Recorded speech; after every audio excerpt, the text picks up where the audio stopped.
계속해서 예수님과 이 바리새인들의 대립되는 모습들을 볼 수가 있습니다. 급기야 어제는 어디까지 갔느냐? 예수님을 가리켜 바알세불이라고까지 얘기했습니다. 이 바알세불의 졸개, 이 바알세불을 쉽게 설명하면 마귀죠. 너는 마귀의 졸개다라고 얘기했습니다. 예수님께요. 그 이유가 예수님께서 무슨 도발을 하거나 예수님께서 다른 식의 어떤 이 파괴적인 행위를 한 게 아니라 예수님이 귀신 들린 자를 고치셨기 때문입니다. 사람이 살아나고 사람을 고치는데 그것을 바라본 이 바리새인들은 칭찬을 하지는 못할 망정 오히려 바알세불의 졸개, 부하 이렇게 말을 했습니다. 어떻게 이런 일이 일어났을까? 우리는 이미 앞에서 이 이유를 분명히 알고 있는데 예수님과 바리새인이 이미 넘지 말아야 될 강을 다 넘었기 때문입니다. 그래서 그들의 감정의 골이 깊어졌고 뿐만 아니라 이제 바리새인들은 더 이상 예수님에 대해서 알려고 하지 않았습니다. 단지 예수님을 적대시하고 죽이려고 하는 마음만 남았기 때문입니다. 그러니 모든 것이 미워 보일 수밖에 없죠. 싫어 보일 수밖에 없죠. 모든 것이 책잡을 공리밖에 되지가 않습니다. 그래서 예수님께서 사람을 살리고 귀신 들린 자를 고치는 그 모습까지도 바라보기에 이것은 부정적인 모습으로 보이는 거죠. 다 싫은 겁니다. 다 싫은 거예요. 자, 이런 상황 속에서 예수님은 그들의 모습, 그들의 사악함을 바라보십니다. 하나님의 일을, 하나님 나라의 일을 사단의 나라처럼 혹은 악의 일처럼 이야기하는 그들을 더 이상 좌시할 수가 없었습니다. 그래서 주님께서도 이제는 막 하기 시작합니다. 어떻게 막 하기 시작한가? 우리 함께 34절의 말씀을 같이 한번 읽어보도록 합시다. 34절입니다. 시작. 독사의 자식들아, 너희는 악하니 어떻게 선한 말을 할 수 있느냐? 이는 마음에 가득한 것을 입으로 말합니다. 독사의 자식들아. 이렇게 딱 말을 하면 이 표현을 우리는 잘 이렇게 마음에 와닿지 않습니다. 그리고 예수님께서 하셨으니까 이렇게 아무리 강력하게 얘기하셨어도 우리가 그것에 대한 이 사용이나 그것에 대한 정확한 말의 용도를 우리가 잘 모릅니다. 근데 이거는 어떻게 보시면 되냐면 당시의 유대에서 쓰였던 욕입니다. 우리나라로 말하면은 개 삐리삐리예요. 예. 개 XX야. 예수님께서 욕을 하십니다. 욕을 해서요. 그래서 독사의 자식들아. 이거를 우리는 좀 이렇게 순화시켜지 그대로 표현하면 독사 새끼입니다. 야, 이 독사 새끼들아. 욕을 합니다. 예수님께서 오죽하셨으면 이렇게 욕을 하셨을까? 그러면서 그들을 말하기는 뭐냐면 아예 그들에 대해서 완전히 심판을 합니다. 너희는 악한 인간들이다. 마음부터 다 악하니 마음속에서 그 악함이 다 입으로 쏟아져 나오는 것 아니겠느냐. 그러면서 이 바알세불의 쫄개에 맞대응해서 예수님께서 독사 새끼라고 이 바리새인에 대해서 이제 욕을 하기 시작합니다. 그래도 예수님은 좀 이렇게 참으셔야 되는 거 아니야? 이거 너무 나간 거 아니야? 그렇게 생각할 수가 있겠죠. 물론 이제 참는 게 미덕이긴 하겠지만 예수님께서 이렇게 말씀하셨다는 것은 무엇이냐면 이성을 잃었다는 게 아니죠. 오히려 이들이 진짜 넘지 말아야 될 선까지 넘었다는 것입니다. 그 넘지 말아야 될 선, 하나님을 모독하는 일까지 했다는 건데요. 그 하나님의 일을 모독하는 것은 도대체 무엇이었습니까?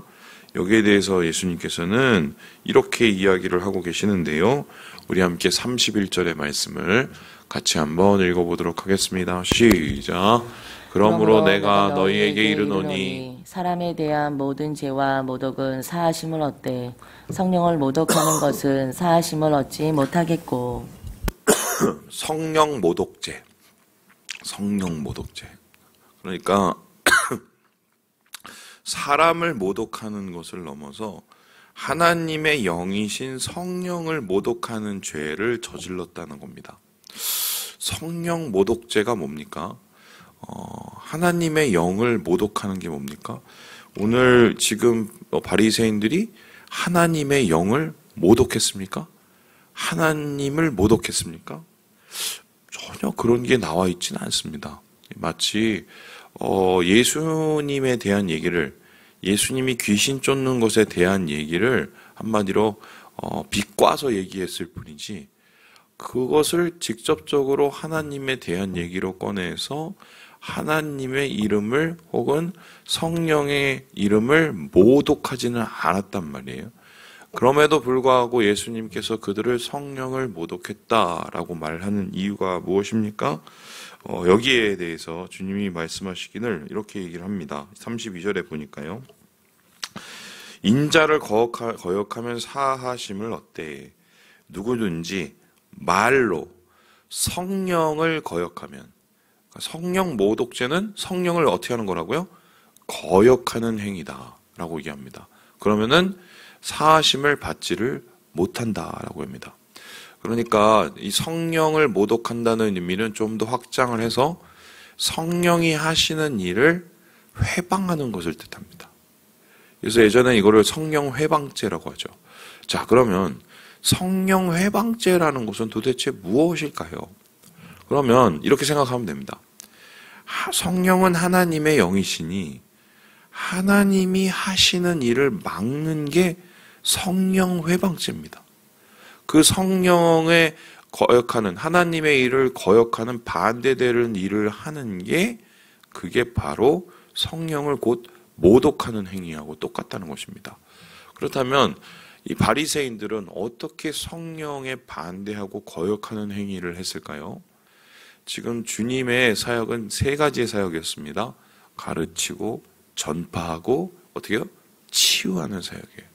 이게 바로 하나님 나라의 사역이고, 주님이 이 땅에 오셔서 세상을 고치고 세상을 자유케 하는 사역이었습니다. 그런데 바리새인들은 가르치는 일을 어떻게 해요? 거역했습니다. 주님의 그 가르침에 반대되는 행위와 비난하는 행위를 했습니다.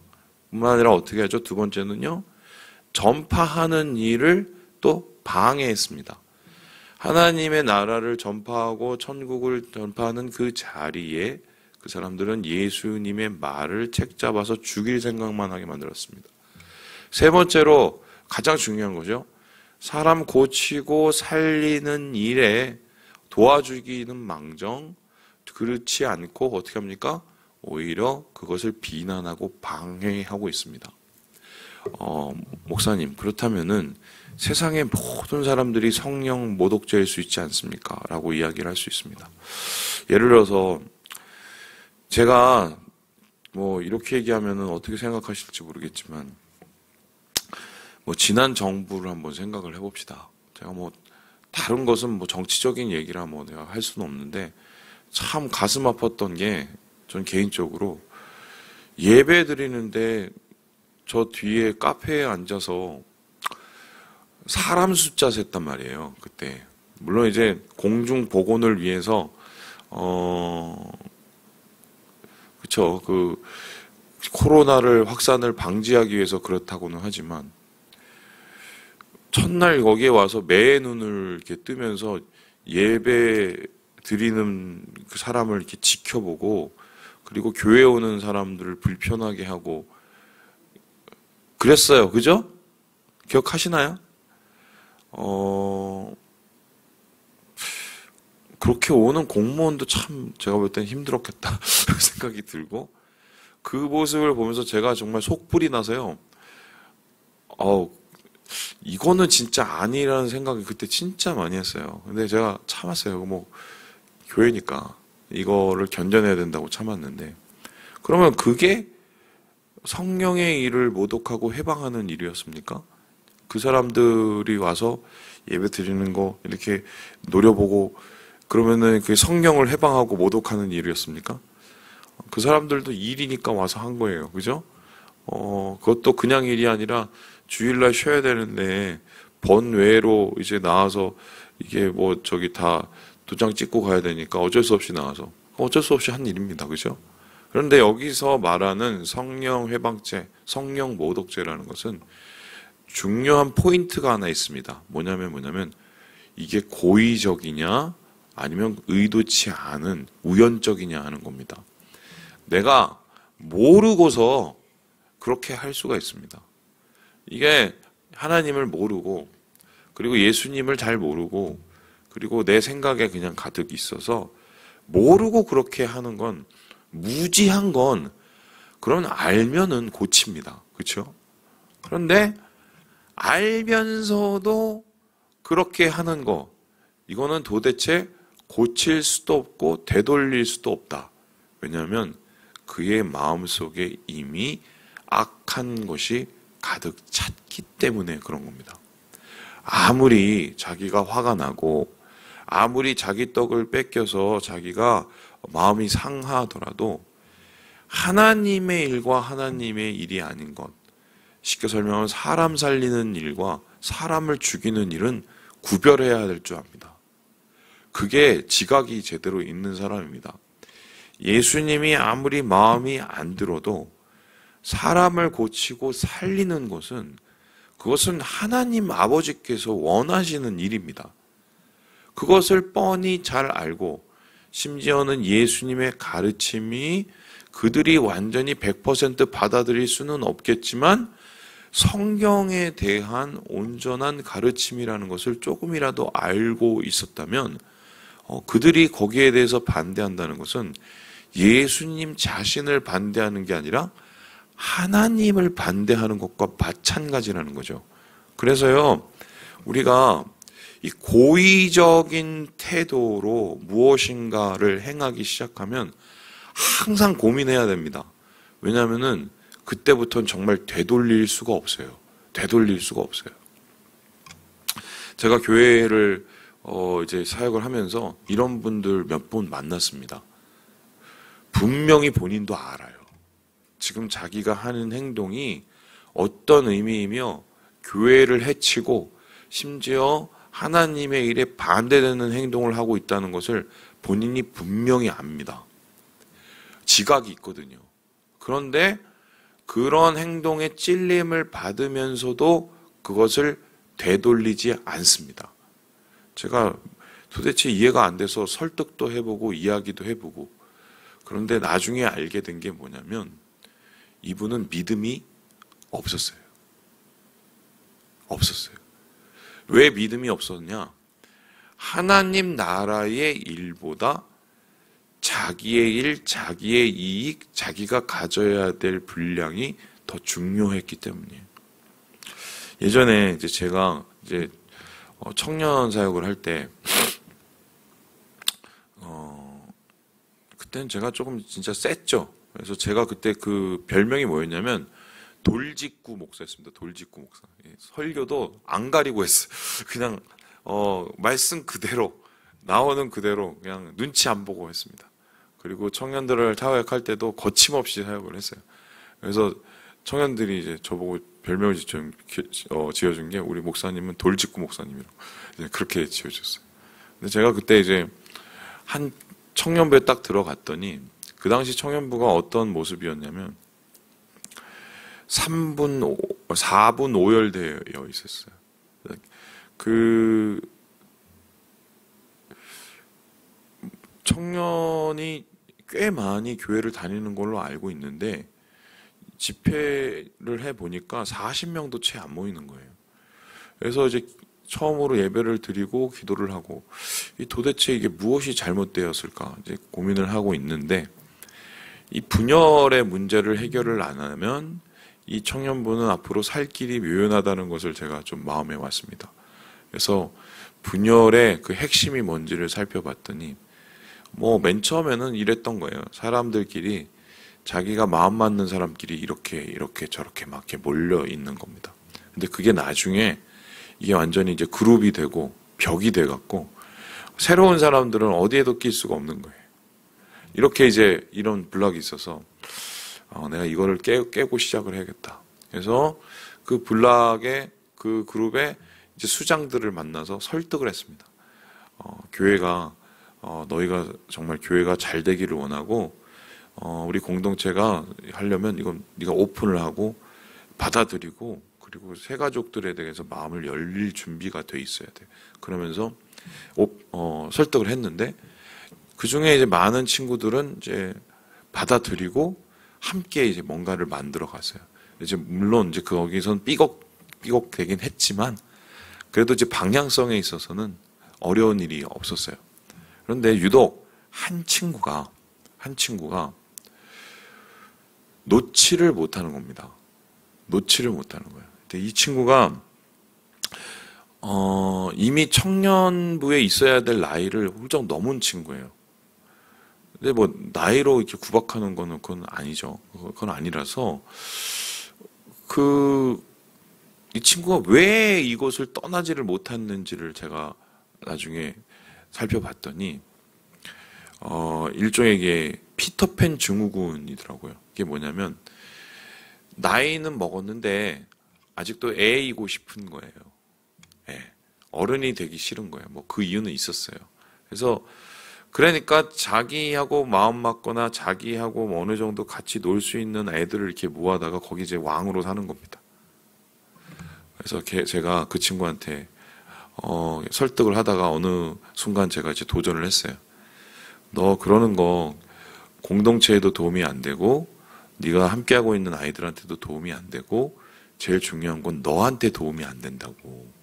지금은 좀 알을 깨는 마음으로 그걸 좀 깨고 네가 뭔가 새로운 일에 도전을 해야 된다.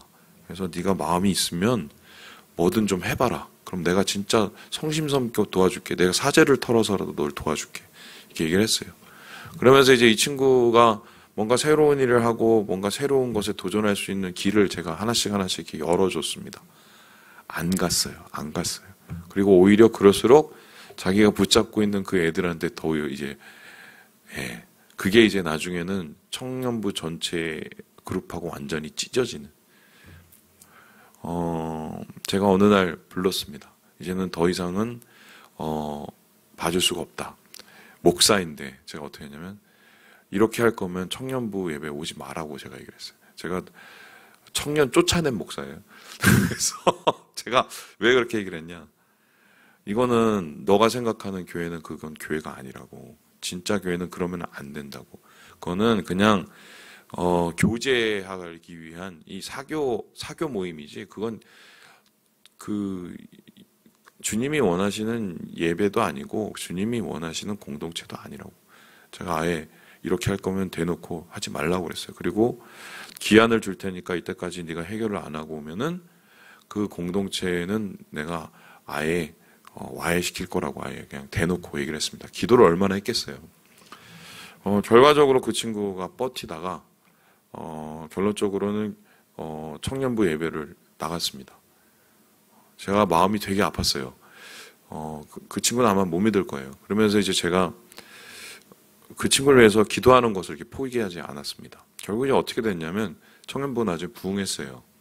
새로운 리더십들이 생기고 또한 새로운 리더십들에 의해서 또 새로운 이 셀들이 생기고 또 공동체 간에 또 나눔들이 생기고 이러면서 정말 이렇게 부흥이 됐어요. 청년부가 많이 부흥이 됐어요. 그런데 그 친구는 그때부터 무엇을 하고 있었느냐? 일을 갈고 있었습니다. 어떤 일을 갈고 있었냐? 제가 나가는 그 순간을 기다리면서 일을 갈고 있었어요. 그리고 교회 주위를 맴돌고 교회를 정하지도 않고 예배도 제대로 안 드리고 그냥 빙빙 돌고 있었습니다. 제가 생각하는 최악의 모습이 됐죠. 나중에 이제 제가 이제 교회를 사임하고 이제 우리 교회를 오면서 이제 오게 되는데 마치고 이제 뭐 박수를 받으면서 오는 날 문자가 한 통이 왔습니다. 문자가 그냥 한 통이 아니라 장문에 정말 그 굉장히 긴 문자가 한 통이 딱 왔어요. 예, 거기에 막 온갖 욕이 써 있는데요. 그러니 그 문자 끝에 그 보낸 사람 그 번호가 뜨잖아요. 번호가 어떻게 뜨냐면 1004로 뜨더라고요. 뭐예요? 천사 1004로. 저는 이게 보자마자 이게 누구한테 왔는지 제가 뻔히 알았거든요. 아마 이제 그 친구가 그만큼 저한테 상처를 많이 받은 것 같아요, 솔직히.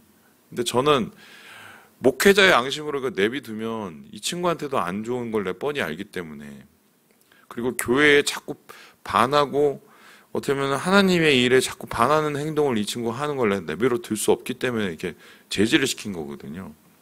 결국 이제 지금은 어떻게 되었느냐? 그 후에 이제 이 친구는 제가 가고 난 다음에 자기가 다시 그걸 다 되찾을 줄 알았는데요. 결국은 아무것도 아니게 끝나버렸어요. 그냥. 아무것도 아니게. 개인적으로는 나중에 그 친구를 제가 꼭 만나고 싶어요. 제가 알거든요. 그 사역할 때 얼마나 뒤에서 욕을 하고, 뒤에서 분열하려고 또 책동을 하고, 그거 하나님 굉장히 미워하시는 거거든요.